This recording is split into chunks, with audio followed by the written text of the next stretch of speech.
Morning's guest starts his fashion design career at the age of 16 in 2009 after he won the Fashion, Arts and Creativity 3 contest while attending the prestigious Queen's College. Upon completion of high school, he would have saved enough to rent a space for his design studio. With his high-end couture fashion and exceptional craftsmanship in all forms of customs-made clothing, he has garnered a worldwide clientele. It's our esteemed pleasure to warmly welcome Mr. Randy Madray to GMSKN. Randy, good morning. Welcome to Good Morning SKN. Welcome, Randy. Good morning. Thank you for having me. Of This is course. quite exciting. Yeah, our pleasure. Of course. So, Randy, let's dive right into it. What piqued your interest to be a part of the fashion industry? So, from a very young age, my family, we lived in a very small house. We had one bedroom where everybody slept in, and that bedroom was bigger than every other part of the house. And I remember we did everything in there together, like watching TV. And I remember every year, as Miss Universe comes around, Miss Universe Guyana, Miss USA, we were always glued to the TV. Myself, my mom, my sister, we were always glued there. And I was always fascinated by the evening gown segment and the national costume and the entire pageantry of it. And so I think that inspired me, and along with a little bit of the artistic traits that have been passed down from generations to generations within my family.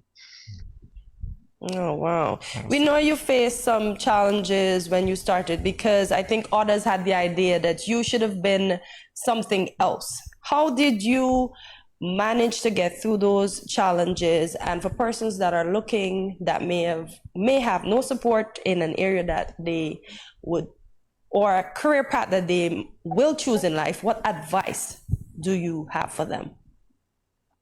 I remember looking at television one day, and I was looking at CNN, and I remember one of the reporters said, "If you do what you love, you never have to work a day," and that resonated with me from a very young age in my high school days. And since day one, you get into high school and you have to stand and say, "Oh, I came to Queen's College," and you have to tell everybody what you came to do and what you want to become. And when I said a fashion designer, everybody laughed and they could not comprehend it. But I knew wholeheartedly that is where my heart is. And so I would encourage everyone to really follow your heart and do what you love, and life is going to fall in place because, you're genuinely being you.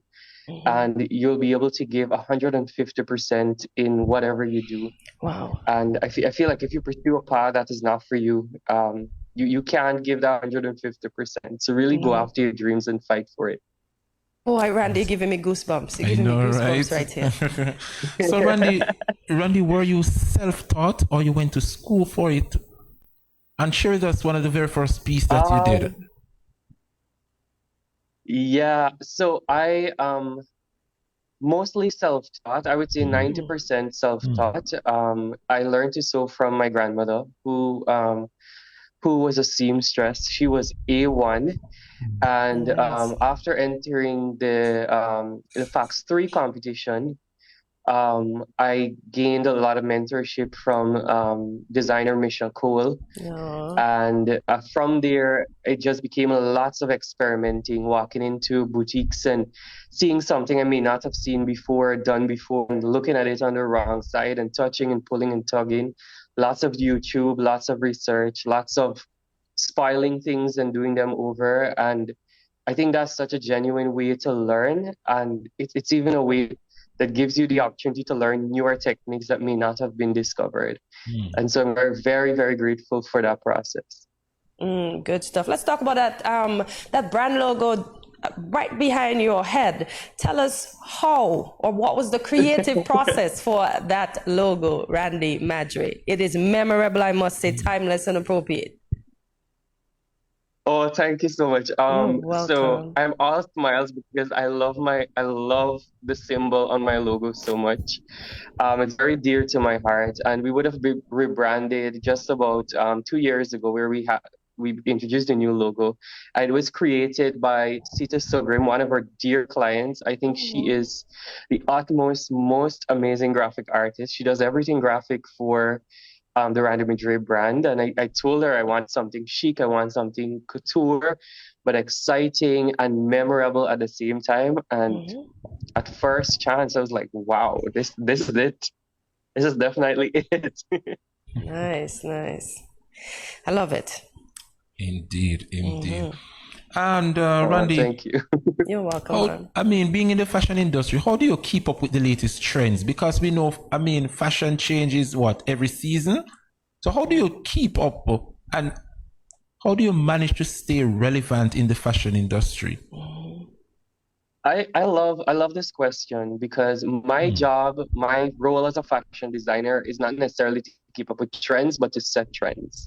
Wow. Ooh. Um, I feel like I have a genuine instinct that someone tells me that somewhat tells me, okay, this is what should be in for the new season. I think it really works. Like for some reason, not to toot my own horn, I always have a voice in my head telling me, listen, this is the color for next year. Mhm. This is what's going to be in for pageantry next year. This is what's going to be in for the Met Gala for next year, and the Grammys. And these are the things that are going to be recycled, because fashion is a cycle, eh? Yes, sure And is. you would see that a lot of the things that we would have seen in the past, even before I was born, a lot of those things are coming back, and it goes around and it comes again, and it evolves, and it's so exciting.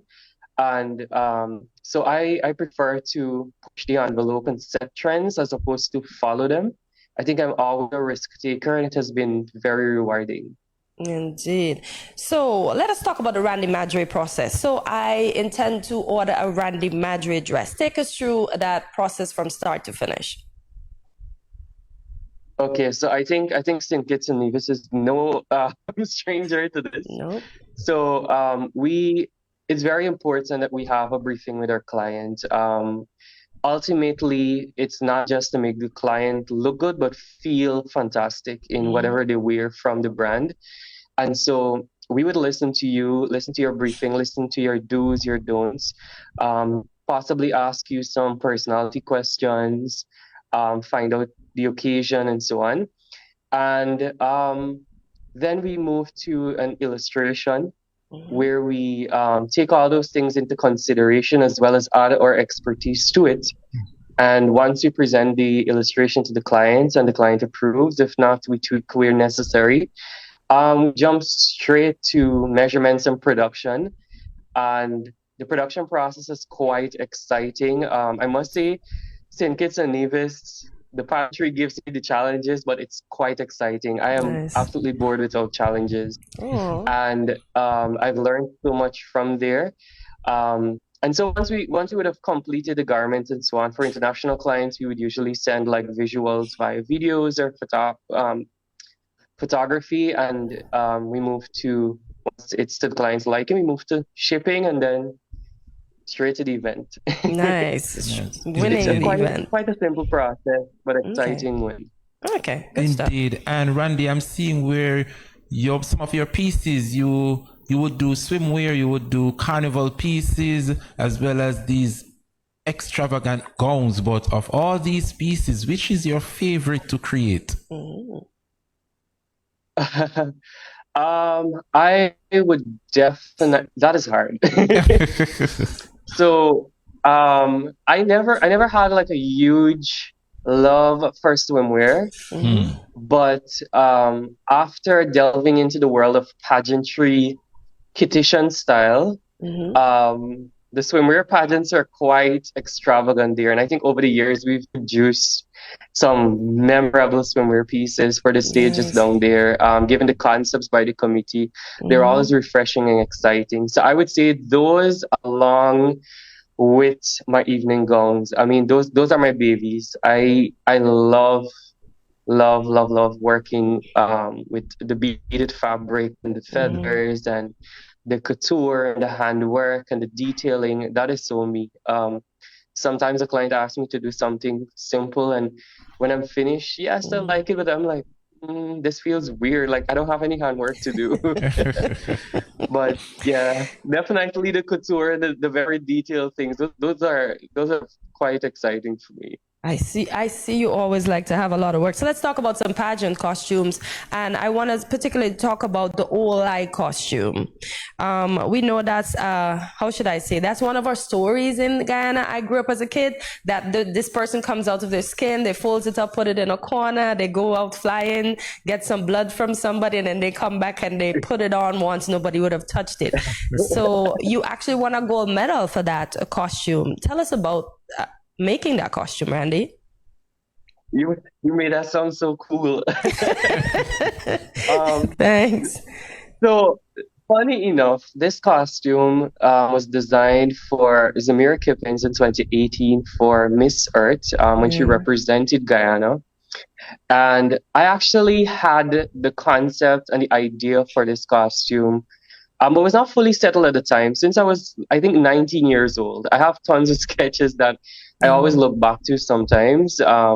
If I feel like, listen, I have something in my archives I can pull out for the event. But I wanted to do something so different. I feel like, and I find this not only in Guyana, but I feel like a lot of times when we do costumes, we sell the ecotourism part of things, and we Yes. don't delve into the real raw culture that allows us to identify as a cultural nation. And so I wanted to do something exciting, something that everybody can relate to visually and globally. And it paid off. That costume took Yeah. It's lovely. a month and a half to make. 5 people. Oh. It's a lots of detailing. And it's actually one of the pieces that I really hold dear to my heart because apart from winning the gold medal for the national costume segment at Miss Earth, Missology, the international blog, it's the largest pageant blog in the world. Yes. When they did their yearly review in 2018, across all the top 5 international pageants, they would usually review the best costumes from those and create like a top 10.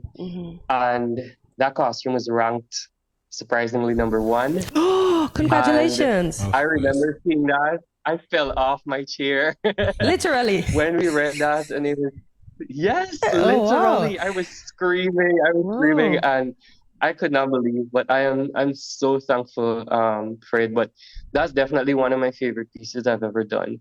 Randy, you are the go-to designer for so many persons and you are world renowned. Let us talk about the designs you would have done for Miss Aria Ali, the First Lady of Guyana, as well as the President of the Bar Association, Miss Pauline Chase. Let's talk about those two. So those are 2 of my most frequent clients.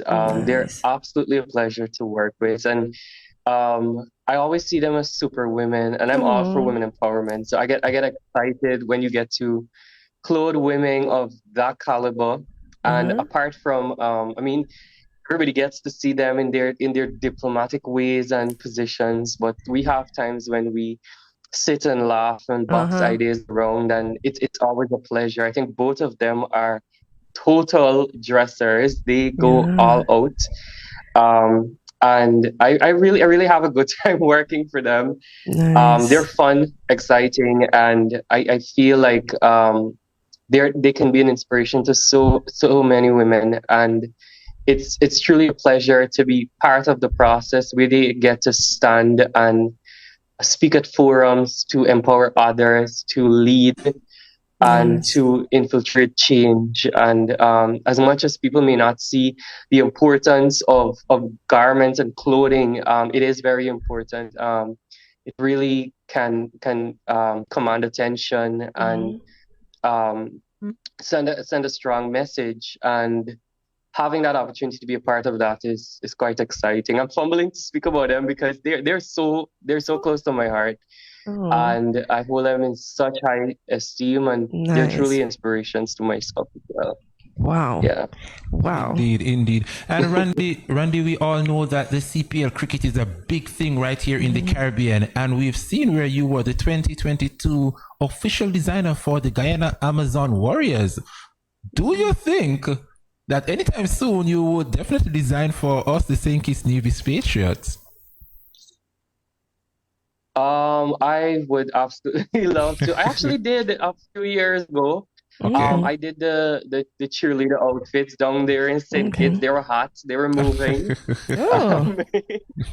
And I remember my brother watching cricket, and my brother is like, "Oh my God, you made those! You made those! I saw them in the No. studio." It's like, yes. Oh, that is Awesome. So so it's quite sweet. exciting. Let's go back to St. Kitts is 2021. like my second home. I think It sure I've done is. quite a lot down there. Yeah. I'm grateful for it. Of course. And we're grateful for you and all your productions. Let's go back to 2021. We know 2020 is the year that we all want to forget, but I'm sure you were still doing work behind the scenes.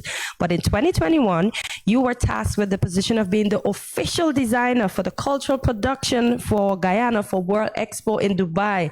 Randy, how big is that? How proud were you, and how easy or hard was the process? Truthfully, let me be very honest. When I was called to the Ministry of Culture, and we had a meeting with such an amazing and diverse creative team of young people who I've known them for quite some time. We never got the opportunity to collaborate and work with them. And when they handed me the task, there was a whole PowerPoint presentation to present to me. I was like, my first response was no. In all honesty, I felt immediately I felt pressured. I was like, oh my God, how am I doing this in this space of time? Oh my God, oh my God, oh my God. Anyways, after some convincing and further conversations, I said, okay, fine, I'll do it. I'll do it. And it was such an amazing process. Like, I've learned so much about musicality and choreography, and it was exciting. I was so proud of Guyana. Like, when I went to the first dress rehearsal and I saw everything come together and everything become practical, from paper to garment to stage. I was like, oh my God, this is what Guyana needs. This is what every country needs. This sort of collaboration within the arts, where we move from a painter to a dancer to a designer to a choreographer to a producer, to artists who are singing. And this is what we need to have happening among all the countries in the Caribbean. Even if we can collaborate across countries and make things like this happen, so the rest of the world can see, listen, this is happening down in the Caribbean too. I think we need to have something happening along that line. But it was such a proud moment. Oh, I'm proud, and happy for you. Of course, Randy. And for Randy, for those persons who are listening and are fascinated by your work, can you tell us what's next for Randy Madray, and how can you be contacted? All right. So what's next is already happening. I think I can tell St. Kitts is watching. So I would have recently launched the Miss Guyana Culture Pageant, which is franchised from the Miss Caribbean Culture Pageant, which is being held in Nevis in August. Okay. And so it's the biggest project I have ever jumped on. Oh my God. And the response is quite amazing. I did not expect the pageant to be this big and this grand and exciting, but I'm pouring my heart and my soul into it, along with an amazing team of professionals, and I'm very excited for that. Our coronation is on the 24th of June, and we're asking everybody to stay tuned. Hopefully we'll be able to go live so that everybody can see what's happening. And of course, our queen will be coming down there in St. Kitts. We would like to bring back our crown. Thank you. Okay. Hold up. Yes, putting it out there. By God's grace. you can be I can be contacted on my social media, Randy Madray on Facebook, and Randy Madray _ the brand on Instagram, and there you can see all the amazing things we've been working on. Yes. You can follow the additional projects that fall under the Randy Madray brand, Okay. and you can even see all the updates for the pageant and really keep abreast with what's happening, because the fashion for the pageant is going to be lit. So that needs to be, you guys need to really keep abreast of what's happening. I surely will be keeping abreast. I surely will. Absolutely. Yes. Randy, before we go, I know time flies when we're having fun. What advice would you give to young individuals interested in pursuing a fashion design career? And I was to tell you when you made that comment to folks that laugh at you. Who's laughing now, Randy? Listen, I am very grateful for where I am, and I always told my close friends and family, one day I need to really, not for the vanity of it, but I really need to tell my story. I really feel it's going to inspire a lot of young people, especially a lot of young men who want to pursue a career in fashion and are faced with stigmas against it in the region and so on. I really think that it's going to do good for us. The one advice I would share is the one I've been sharing for years. And believe it or not, this came from the amazing Kyra, who is Kititian, who would have hosted Renaissance Red and featured me many years ago in stkitts when I launched my Roses collection. And I remember we had a dinner after the show. I think it was the next day. And Kyra said to me, she was saying everything to all the designers, and then it got to me. She was like, "Listen, I'm gonna leave you for last because I have to talk to you especially." She told me, she said, "You're the youngest one here." I think I was like 21, and I will say this to you. You're the most humble person I know, but always remember your worth. And I felt like that resonated with me so well. I feel like in whatever we do and we pursue, it's important to be humble, but at the same time know our worth. Know that being humble does not mean that we should stoop to whatever level or agree to mediocrity. We need to know our worth, but at the same time be polite, have humanity, and welcome everyone with open arms and love and compassion. And that, I felt like if you check back all my interviews since then, this is what I say for this question all the time, because it's so important and dear to me. And I feel like in this particular industry, it's very easy to get carried away with the vain things and the fame and the popularity and the glitz and the glamour. But I'm telling you, the most fulfilling part of it is to maintain your passion for it. Yes. And keep that humility.